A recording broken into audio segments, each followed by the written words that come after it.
The birth of Spider-Man. Peter Parker was just an ordinary high school student at Midtown High in Queens, a bright but awkward teenager. He was the kind of kid who aced every science quiz but struggled to fit in socially. Bullied by jocks like Flash Thompson and ignored by the popular crowd, Peter found solace in his passion for science and the love of his Aunt May and Uncle Ben, who raised him after his parents' untimely death. One fateful day, during a school trip to a science exhibit showcasing advancements in radiation research, Peter's life changed forever. Among the exhibits was a demonstration of a particle accelerator. Unbeknownst to anyone, a tiny spider had crawled into the experiment. The spider was exposed to a high dose of radiation and, in its confusion, landed on Peter's hand. Before he could swat it away, the spider sank its fangs into his skin and skittered off. "Just my luck," Peter muttered,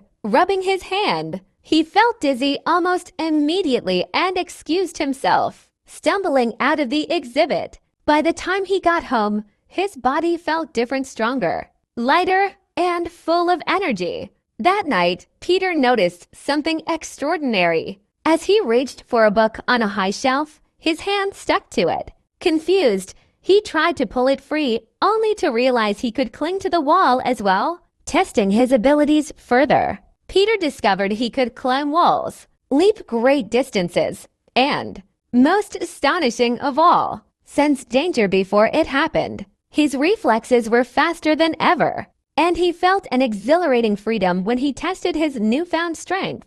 Later, he crafted a pair of web shooters, using his genius for chemistry and engineering to create synthetic web fluid and a mechanism to shoot it. The webs were strong, sticky, and versatile, allowing him to swing across the city like no one else could.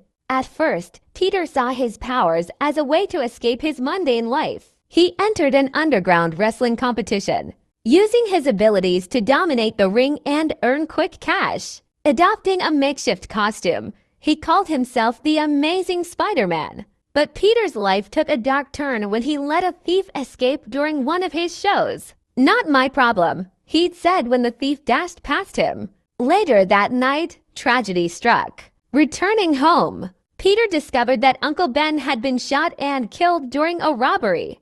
Devastated, Peter learned that the thief he had let go earlier was the very man responsible for Uncle Ben's death. Filled with guilt and anger, Peter tracked the man down and turned him over to the police. Standing in the alley where the confrontation